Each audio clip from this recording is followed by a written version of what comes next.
Hello students, good morning all of you. Welcome to my YouTube channel Professor Ravindra Gaikwad Age Coaching Classes Wash. आपण class 12 chemistry part second मध्ये second topic study करत होतो म्हणजे 11वा alcohol, phenol आणि इथर. त्याच्यामध्ये आपण इथर टॉपिकमध्ये केमिकल प्रॉपर्टी ऑफ इथरचा कालच्या लेक्चरमध्ये काही स्टडी केला होता. त्याचं मी थोडंसं रिपिटेशन करतो दोन रिॲक्शनचं आणि नंतर आपण नेक्स्ट पॉईंटला सुरुवात करू. पहा स्क्रीनवरती तुम्हाला दिसते. तुम्ही जर चॅनलवरती नवीन असाल तर चॅनलला सबस्क्राईब करा, बेल आयकॉनचं बटन प्रेस करा आणि व्हिडिओ पाहिल्यानंतर तुम्हाला तो कसा वाटतो तो कमेंट बॉक्समध्ये कमेंट्स आणि लाईक्स करा. आपण केमिकल प्रॉपर्टीज ऑफ इथरचा स्टडी करणार आहोत. केमिकल प्रॉपर्टी म्हणजे रासायनिक गुणधर्म काय असतात इथरची. तर त्याच्यामध्ये फर्स्ट केमिकल मेथड आहे लॅबोरेटरी टेस्ट फॉर इथर्स. की इथरची लॅबोरेटरी टेस्ट आहे की आपण लॅबमध्ये इथरला कशा प्रकारे आयडेंटिफाय करू शकतो practically. Ethers are neutral compounds in aqueous medium. की ॲक्वियस मीडियममध्ये इथर हा न्यूट्रल कंपाऊंड असतो. Due to ether do not reacts with base, cold dilute acid, reducing agent, oxidising agent as well as active metals.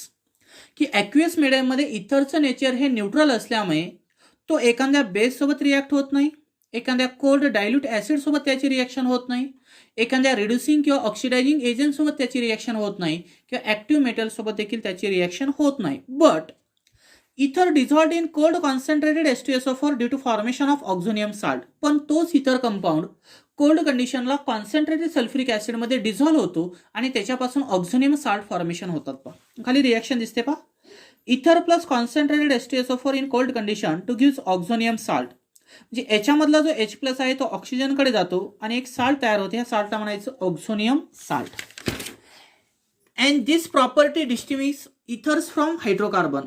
आणि या प्रॉपर्टीचा आपण कशासाठी use करतो की हायड्रोकार्बनमध्ये जर इथर प्रेझेंट असेल तर त्या हायड्रोकार्बनपासून इथर सेपरेट करण्यासाठी आपण ह्या रिॲक्शनचा यूज करतो. त्यानंतर सेकंड मेथड आहे reactions involving the alkyl group of इथर. की ज्या इथरमध्ये अल्किल ग्रुप आहे अशी एक रिॲक्शन आपल्याला पाहिजे. आणि त्याच्यामध्ये फर्स्ट मेथड आहे फॉर्मेशन ऑफ पर ऑक्साइड्स. की पर ऑक्साइड कसे तयार होतात. Ethers combine with atmospheric oxygen two form per oxide. कुठल्याही इथरची रिॲक्शन जर ॲटमॉस्फेरिक ऑक्सिजन सोबत केली तर जनरली पर ऑक्साइड फॉर्मेशन होतात. मग डायथिल इथर plus O2 long contact with air. मग इथला जो CH2 मधला एक हायड्रोजन आहे तो ब्रेक होतो आणि इथं ऑक्सिजनचं इन्सर्शन होतं. म्हणजे OOH बॉन्ड असेल तर त्याला पर ऑक्साईड म्हणायचं आणि वरचा डायथिल इथर आहे म्हणजे peroxide of diethyl ether. All ether which have been expose to the atmosphere containing peroxide. की सर्वच इथर हे ॲटमॉस्फिअरमध्ये एक्सपोज होतात आणि आफ्टर एक्सपोज नंतर ते काय करतात तर परऑक्साईड फॉर्मेशन करत असतात.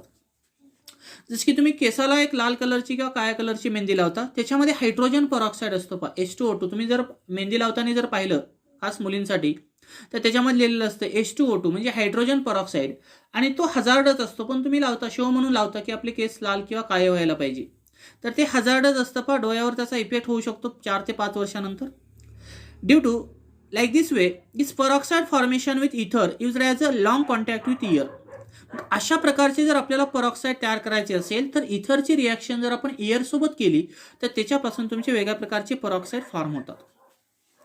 दिस इज व्हेरी अनडिझायरेबल रिॲक्शन. आणि ती एक अनडिझायरेबल रिॲक्शन आहे म्हणजे गरज नसताना देखील घडून येते. म्हणजे त्याला आपण अनडिझायरेबल रिॲक्शन म्हणतो. म्हणजे एखाद्या वेळेस जर बॉटलचं टोपण जर उघडं राहिलं तर हवेसोबत कॉन्टॅक्ट होतो आणि त्याच्यापासून परऑक्साईड फॉर्मेशन झाल्यानंतर तो हायर टेम्परेचरला डिकम्पोज होतो आणि डिकम्पोज झाल्यानंतर त्याच्यापासून वेगळ्या प्रकारचे गॅसियस मॉलिक्यूल तयार होतात आणि ते हजार्डच असतात. Due to this peroxide formation reaction is very undesirable reaction. But peroxide are hazardous because they decompose violently at a higher temperature. की हायर टेम्परेचरला ते डिकम्पोज झाल्यानंतर त्याच्यापासून वेगळ्या प्रकारचे गॅसियस मॉलिक्यूल एक्झिस्ट होत असतात आणि त्या गॅसियस मॉलिक्यूल हे कसे असतात आपल्या बॉडीसाठी हजार्डच असतात. म्हणून परऑक्साईड जे फॉर्म होणार आहे ते पॉइझनस किंवा हजार्डच असतात आणि जास्त हार्मफुल देखील असतात. मला वाटतं हे आपण कालपर्यंत पाहिलेलं होतं. पण आज आपल्याला तिसरी केमिकल मेथड पाहिजे reactions involving the carbon oxygen bond in ether. Reactions involving the carbon oxygen bond in ether. त्याच्यामध्ये फर्स्ट रिॲक्शन आहे reaction with hot dilute sulphuric acid by hydrolysis method. आता हॉट डायल्यूट सल्फ्युरिक ॲसिड आहे. Dilute म्हणजे reagent H2O आणि catalyst असेल H2SO4. मग आपण hydrolysis करतो म्हणजे वॉटरचे ॲडिशन करायचे आपल्याला इथरमध्ये. याच्यामध्ये आपल्याकडे दोन प्रकारचे इथर असतात. एक असतो सिंपल इथर आणि एक असतो मिक्स्ड इथर. जर आपण सिंपल इथरची रिॲक्शन जर डायल्यूट सल्फ्युरिक ॲसिड सोबत केली तर एक्सेस ऑफ अल्कोहोल भेटतो, आणि मिक्स्ड इथरची रिॲक्शन जर डायल्यूट सल्फ्युरिक ॲसिड सोबत केली तर आपल्याला दोन डिफरंट अल्कोहोल तयार झालेले दिसतात, आणि तेच आपल्याला लेक्चरमध्ये पाहिजे बा. Simple ether on heating with dilute sulphuric acid under the pressure undergoes hydrolysis to gives excess of alcohol. की एक सिंपल इथर घेतला ROR, त्याची रिॲक्शन H2O, डायल्यूट आहे म्हणून H2O घेतला, कॅटॅलिस्ट H2SO4 त्याला हीट केलं, त्यास एक हायड्रोजन ऑक्सिजनकडे जाईल म्हणजे ROH आणि ROH म्हणजे दोन इक्विव्हॅलंटमध्ये अल्कोहोल तयार होईल, कारण इथं दोन्ही अल्किल ग्रुप सारखे होते म्हणून अल्कोहोल हा सारखा तयार होईल. एक्झाम्पल तुम्ही घेऊ शकता. Dimethyl ether are heated with dilute sulphuric acid to gives methanol. जर आपण डायमिथिल इथरचे रिॲक्शन जर डायल्यूट सल्फ्युरिक ॲसिड सोबत केली तर वॉटरमधला एक हायड्रोजन मिथॉक्सी ग्रुपकडे जातो आणि त्याच्यापासून मिथेनॉल फॉर्मेशन होतो, आणि वॉटरमधला OH एका मिथिल ग्रुपकडे जातो, त्याच्यापासून दुसरा मिथेनॉल तयार होतो. जे डायमिथिल इथर हा सिंपल इथर असल्यामुळे त्याचं जर हायड्रोलिसिस केलं तर त्याच्यापासून एक्सेस ऑफ मिथेनॉल तयार झालेला दिसतो. सेकंड एक्झाम्पल तुम्ही घेऊ शकता सिंपल इथरचं, स्क्रीनवर दिसते का. Diethyl ether are heated with dilute sulphuric acid to gives ethanol. जर आपण डायथिल इथरचं हायड्रोलिसिस केलं in presence of dilute sulphuric acid there is a formation of 2 equivalent of ethanol. मग एक हायड्रोजन ऑक्सिजनकडे जाईल आणि एक OH इथिल ग्रुपकडे जाईल, त्याच्यापासून दोन इथिल अल्कोहोल तयार होतील. जे सिंपल इथर असेल तर दोन अल्कोहोल तयार होतात. मग आता मिक्स्ड इथर असल्यावर वेगवेगळे अल्कोहोल कसे तयार होतात ते आपण पाहू. A mixed ether on heating with dilute sulfuric acid under the pressure undergoes hydrolysis to gives mixture of two different alcohols. जर आपण मिक्स्ड इथर जर पाहिलं तर त्याच्यामध्ये R आणि R' म्हणजे दोन्ही अल्किल ग्रुप डिफरंट असतात, आणि त्याचं हायड्रोलिसिस जर डायल्यूट सल्फ्युरिक ॲसिड सोबत पर्टिक्युलर प्रेशर आणि टेम्परेचरला जर केलं तर एक अल्कोहोल वेगळा भेटेल आणि एक अल्कोहोल वेगळा भेटेल. म्हणजे मिक्स्ड इथरचं हायड्रोलिसिस केल्यानंतर दोन वेगळ्या प्रकारची अल्कोहोल भेटतात, आणि सिंपल इथरचं हायड्रोलिसिस केल्यानंतर दोन्ही अल्कोहोल सारखे भेटतात. मग काय एक्झाम्पल घेऊ शकता तुम्ही याच्यामध्ये, सांगा बरं मला. एक घेतला इथिल मिथिल इथर आणि त्याचं हायड्रोलिसिस डायल्यूट सल्फ्युरिक ॲसिड सोबत केलं, याच्यापासून एक इथेनॉल तयार होईल आणि एक मिथेनॉल. इथिल मिथिल इथर हा मिक्स्ड इथर आहे, एक इथिल ग्रुप आहे एक मिथिल ग्रुप आहे. एक हायड्रोजन इथिलकडे जाईल त्याच्यापासून इथेनॉल तयार होईल, आणि एक OH मिथिलकडे जाईल त्याच्यापासून मिथेनॉल तयार होईल. म्हणजे इथिल मिथिल इथरचं जर H2SO4 सोबत हायड्रोलिसिस केलं तर इथेनॉल आणि मिथेनॉल तयार होतात. मग समजा तुम्हाला मिक्स्ड ॲरोमॅटिक कंपाऊंड दिला, एखादा इथर दिलेला आहे, जसं की ॲनिसोल आणि फिनेटोल आपण पाहिलेलं आहे. समजा मी ॲनिसोल घेतो, मिथाइल फिनाइल इथरलाच आपण काय म्हणतो ॲनिसोल. मग anisole on hydrolysis with dilute H2SO4 to form phenol and methanol. जर आपण ॲनिसोलचं हायड्रोलिसिस केलं तर इथला कार्बन ऑक्सिजन बॉन्ड ब्रेक होतो, कारण कार्बन ऑक्सिजन बॉन्डमध्ये जर पाहिलं तर हा स्ट्रॉंगर आणि शॉर्टर असतो. कुठला, बेंझिनवरचा कार्बन आणि ऑक्सिजन यांच्यामधला बॉन्ड शॉर्टर आणि स्ट्रॉंगर असतो, म्हणून इथला कार्बन ऑक्सिजन बॉन्ड ब्रेक होत नाही, पण मिथिल आणि ऑक्सिजन बॉन्ड ब्रेक होतो. म्हणून इथं डायरेक्टली काय होतं, वॉटरमधला जो हायड्रोजन आहे तो ओकडे जातो म्हणजे फिनॉल तयार होतो, आणि OH कुठे जातो CH3 कडे. म्हणजे ॲनिसोलचं जर H2SO4 सोबत आपण हायड्रोलिसिस केलं तर एक प्रोडक्ट फिनॉल भेटेल आणि एक मिथेनॉल. समजा इथं मिथिलच्या ऐवजी इथिल घेतला तर फिनेटोल तयार होईल, आणि फिनेटोलचं हायड्रोलिसिस केलं तर एक फिनॉल तयार होईल आणि दुसरा इथेनॉल तयार होईल. राहील लक्षात. म्हणजे ॲरोमॅटिक इथरचं हायड्रोलिसिस केलं असता फिनॉल आणि अल्कोहोल तयार होतो, मिक्स्ड इथरचं हायड्रोलिसिस केलं असता दोन डिफरंट अल्कोहोल तयार होतात, आणि सिंपल इथरचं हायड्रोलिसिस केलं असता दोन्ही अल्कोहोल सारखे तयार होतात. आता reactions involve in the carbon oxygen bond in इथरमध्ये सेकंड रिॲक्शन आहे रिॲक्शन विथ फॉस्फरस पेंटाक्लोराइड्स. मग आता फॉस्फरस पेंटाक्लोराइड सोबत इथरची रिॲक्शन केल्यावर काय तयार होऊ शकतो, आपल्याला माहिती आहे लुकास रिएजंटची रिॲक्शन अल्कोहोल सोबत केली तर अल्किल क्लोराइड तयार होतो. थायोनिल क्लोराइडची रिॲक्शन अल्कोहोल सोबत केली तर अल्किल क्लोराइड फॉर्मेशन होतो. PCl3 किंवा PCl5 ची रिॲक्शन अल्कोहोल सोबत केली तर अल्किल क्लोराइड तयार होतो. मग इथं आपल्याला इथर सोबत क्लोराइडची रिॲक्शन करायची म्हटल्यावर इथं क्लोराइडच फॉर्मेशन होणार आहे, बरोबर. काय होईल, then ethers are reacts with PCl5 to gives alkyl chlorides. मग तुम्हाला मिक्स्ड किंवा सिंपल इथर जर दिलेलं असेल आणि त्याची रिॲक्शन जर फॉस्फरस पेंटाक्लोराइड सोबत केली, मिक्स्ड इथर असेल तर दोन डिफरंट अल्किल क्लोराइड तयार होतील, आणि सिंपल इथर असतील तर दोन्ही एक्सेसमध्ये अल्किल क्लोराइड तयार होतील, आणि साईड प्रोडक्ट काय भेटल, POCl3, याला म्हणायचं फॉस्फरस ऑक्सी ट्रायक्लोराइड्स. मग समजा आपण एक्झाम्पल घेऊ सिंपल इथरच, बस स्क्रीनवर दिसते. Diethyl ether plus PCl5 on heating to gives 2 equivalent of ethyl chloride plus POCl3. इथं दोन्ही अल्किल ग्रुप सारखे आहेत म्हणजे दोन्ही क्लोराईडचेच ग्रुप तयार होतील, बरोबर. आता आपण घेतला मिक्स्ड इथर, इथिल मिथिल इथर PCl5. एक इथिल आहे आणि एक मिथिल आहे म्हणजे एक मिथिल क्लोराईड तयार होईल आणि एक इथिल क्लोराईड आणि साईड पडा काय भेटेल POCl3. म्हणजे मिक्स्ड इथर असेल तर डिफरंट अल्किल क्लोराईड तयार होतील आणि सिंपल इथर असेल तर दोन अल्किल क्लोराईड तयार होतील सारखे. मग आता ॲरोमॅटिक इथर असल्यावर काय तयार व्हायला पाहिजे. मग ॲरोमॅटिक इथर असेल आणि त्याची रिॲक्शन जर PCl5 सोबत केली तर एक होईल क्लोरोबेन्झिन आणि दुसरा होईल मिथिल क्लोराईड्स. फिनेटॉल घेतला तर क्लोरोबेन्झिनच तयार होईल पण इथं इथिल क्लोराईड तयार होईल. राहील लक्षात. ओके. त्यानंतर तिसरी रिॲक्शन आहे reaction with hot concentrated acid. मग आता इथं हॉट कॉन्सन्ट्रेटेड ॲसिड आपण घेतला HX, ज्याला आपण हॅलो ॲसिड म्हणतो किंवा हायड्रोजन हॅलाइड म्हणतो. मग order of reactivity of halo acid जर पाहिली तर HI is greater than HBr, HBr is greater than HCl. म्हणजे हॅलो ॲसिडमध्ये हायड्रोजन आयोडाईड हा सगळ्यात मोर रिॲक्टिव्ह असतो ॲज कम्पेअर टू HBr आणि HBr हा मोर रिॲक्टिव्ह असतो ॲज कम्पेअर टू HCl. मग समजा तुम्हाला दिलेलं असेल सिंपल इथर, त्याची रिॲक्शन जर हॉट HX सोबत केली तर एक अल्किल हलाइड तयार होईल आणि एक अल्कोहोल तयार होईल. काय तयार होईल. एक अल्किल हलाइड तयार होईल आणि एक अल्कोहोल तयार होईल. नंतर त्याच अल्कोहोलची रिॲक्शन दुसऱ्या हॉट HX सोबत केली तर दुसरा अल्किल हलाइड तयार होईल आणि साईड पुढे काय भेटेल H2.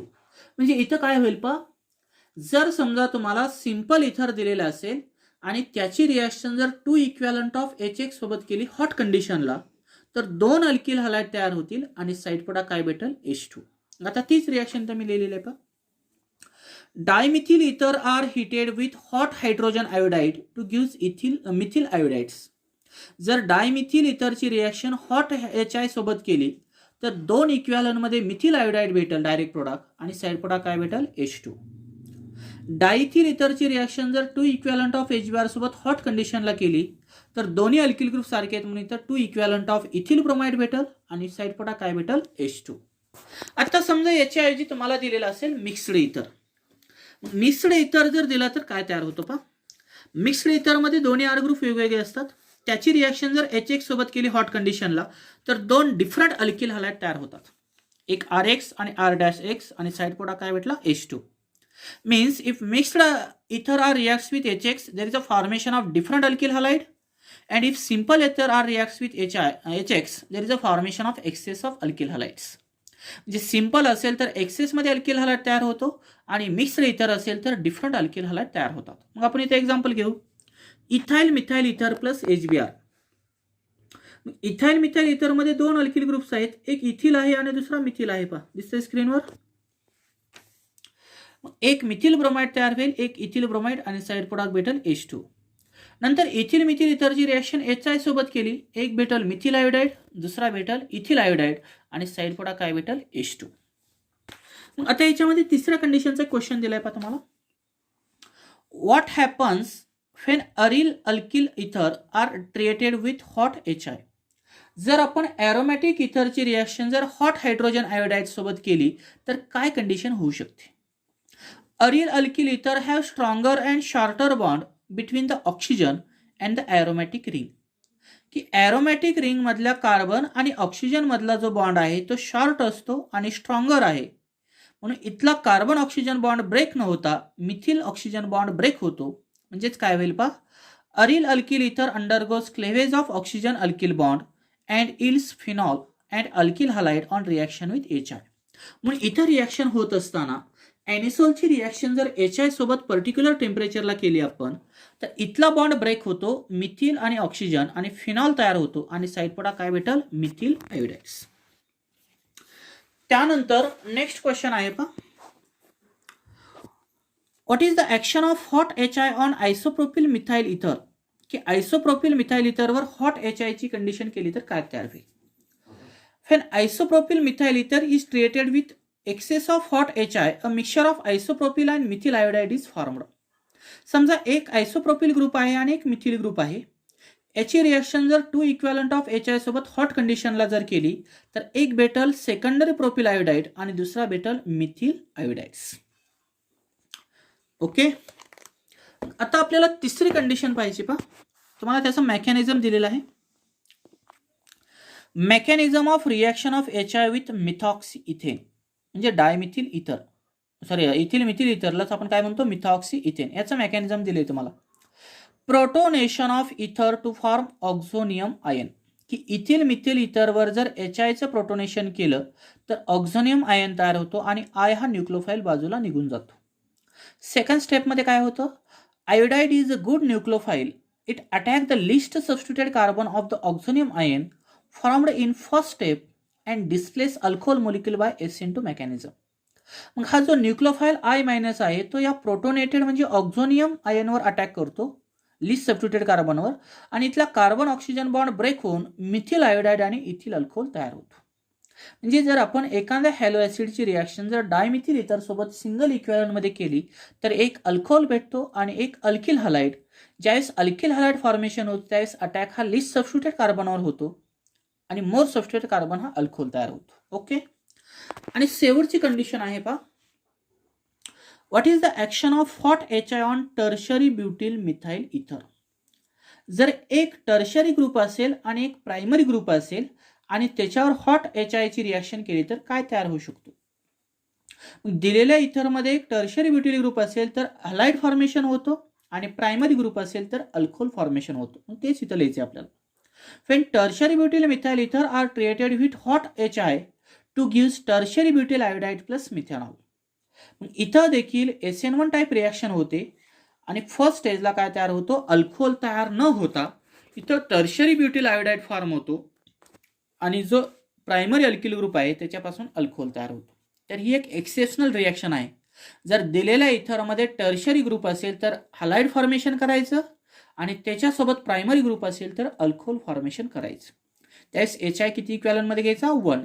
मग इथे तुम्हाला HBr देतील, टर्शरी ब्युटिल ब्रोमाइड तयार होईल आणि इकडं मिथॅनॉल. राहील लक्षात. तर अशा तऱ्हेने आपण ह्या केमिकल प्रॉपर्टी पाहिलेल्या आहेत. उद्याच्या लेक्चरमध्ये आपला हा टॉपिक एंड होईल. याच्यामध्ये राहिलेल्या इलेक्ट्रोफिलिक सबस्टिट्यूशन रिॲक्शन आहेत, हॅलोजिनेशन, नायट्रेशन, अल्कायलेशन, असायलेशन आणि शेवटी आपल्याला इथरचे युजेस पाहिजे आहेत. म्हणजे 4 ते 5 पॉईंट्स आहेत, ते उद्याच्या लेक्चरमध्ये आपण कंटिन्यू करणार आहोत. ओके. जे विद्यार्थी ऑनलाईन लेक्चर ऐकत असतील किंवा बघत असतील तर त्यांनी डेली लेक्चर पाहावे. काही डाऊट असतील तर व्हॉट्सअप ग्रुपवरती विचारावे किंवा कॉल करून मला विचारावे आणि ज्या PDF नोट्स आहेत ते व्यवस्थित लिहून काढावेत आणि लवकरात लवकर ऑफलाईन क्लासेस जॉईन करावे, म्हणजे तुम्हाला ऑर्गॅनिक केमिस्ट्री इझिली लक्षात येईल. Okay, thank you.